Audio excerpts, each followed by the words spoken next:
Hello, welcome back to Yathra's Kitchen. എന്തൊക്കെയുണ്ട് വിശേഷങ്ങൾ?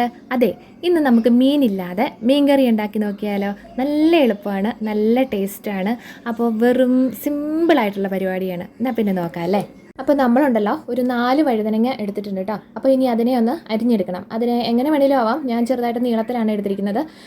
അതല്ലാന്നുണ്ടെങ്കിൽ ചതുര കഷ്ണത്തിലായിട്ടോ എങ്ങനെ വേണേലും കുഴപ്പമില്ല. അപ്പോൾ അതിനെ ഒന്ന് അരിഞ്ഞ് വെള്ളത്തിലിടണം ഒരു 10 മിനിറ്റ് നേരത്തേക്ക്. എന്നാന്ന് വെച്ചാൽ അതിൻ്റെ കറികളൊക്കെ ഒന്ന് പോയി കിട്ടാനായിട്ട്. പ്രത്യേകിച്ച് മഞ്ഞപ്പൊടിയോ കാര്യങ്ങളോ ഒന്നും ഇടണ്ട. ആ കറി ഒന്ന് പോയി, പിന്നെ ചിലപ്പോൾ മൂത്ത വഴുതനങ്ങയൊക്കെ ആണെന്നുണ്ടെങ്കിൽ അതിൻ്റെ അകത്ത് അരി ഉണ്ടല്ലോ, വഴുതനങ്ങയുടെ അരി ഉണ്ടല്ലോ, അതും കൂടെ ഒന്ന് കളഞ്ഞ് നമുക്കെടുക്കാം. അതാ വെള്ളത്തിലോട്ടിട്ട് കഴിഞ്ഞ് നമ്മൾ കഴുകി വരിങ്ങെടുക്കുമ്പോൾ അതിൻ്റെ അകത്ത് നിന്ന് പൊക്കോളൂ കേട്ടോ.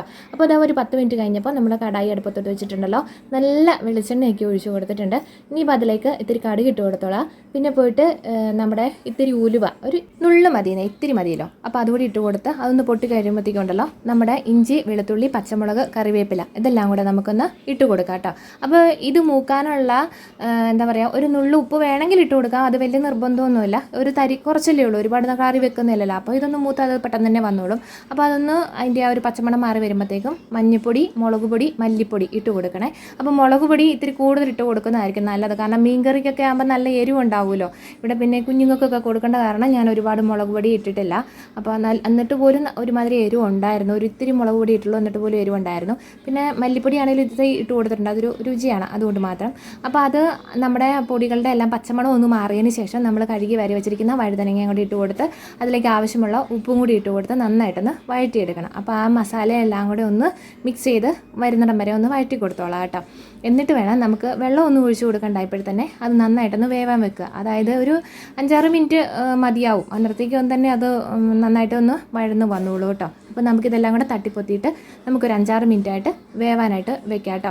ഇനിയിപ്പോൾ ഉണ്ടല്ലോ ഒരു 5-6 മിനിറ്റ് അതവിടുന്ന് വേവട്ടെ. ആ സമയം കൊണ്ട് നമുക്ക് കുറച്ച് തേങ്ങ നന്നായിട്ട് അരച്ചെടുക്കേണ്ടതുണ്ട് കേട്ടോ.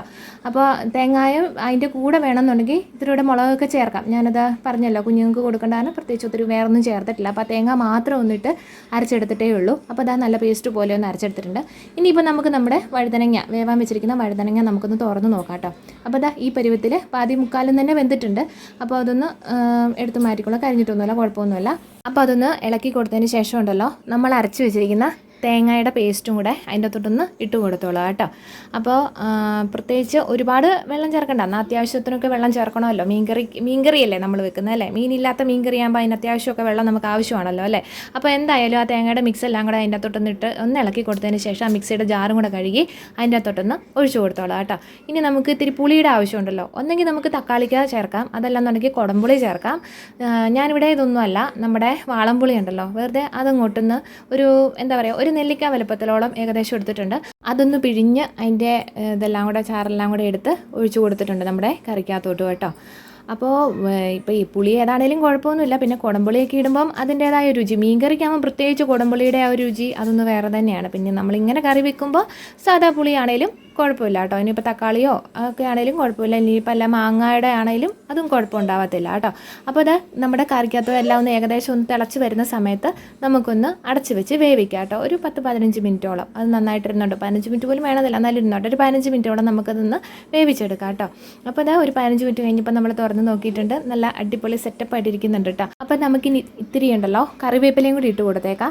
പിന്നെ വേണമെന്നുണ്ടെങ്കിൽ കുറച്ച് വെളിച്ചെണ്ണ, നമ്മൾ മീൻകറിക്കൊക്കെ വെളിച്ചെണ്ണ ഒഴിച്ച് കൊടുക്കാറുള്ളത് കൊണ്ട് തന്നെ ഇതിനകത്ത് വേണമെങ്കിൽ നമുക്ക് ഒഴിച്ചു കൊടുക്കാം, വലിയ നിർബന്ധമൊന്നുമില്ല. ഇനി ഇല്ലെങ്കിലും കുഴപ്പമില്ല.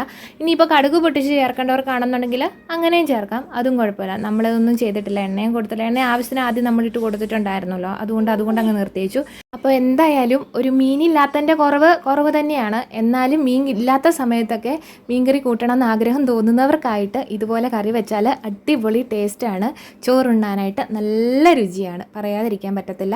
അപ്പോൾ ഇതുപോലെ എന്താ പറയുക, വെച്ച് നോക്കുക ചെയ്തിട്ടില്ലാത്തവരാണെന്നുണ്ടെങ്കിൽ. ഈ വീഡിയോ ഇഷ്ടമായെങ്കിൽ ലൈക്കും ഷെയറും സബ്സ്ക്രൈബും കമൻറ്റും ഒക്കെ ചെയ്യാനായിട്ട് മറക്കരുത് കേട്ടോ. അപ്പോൾ ടാറ്റാ.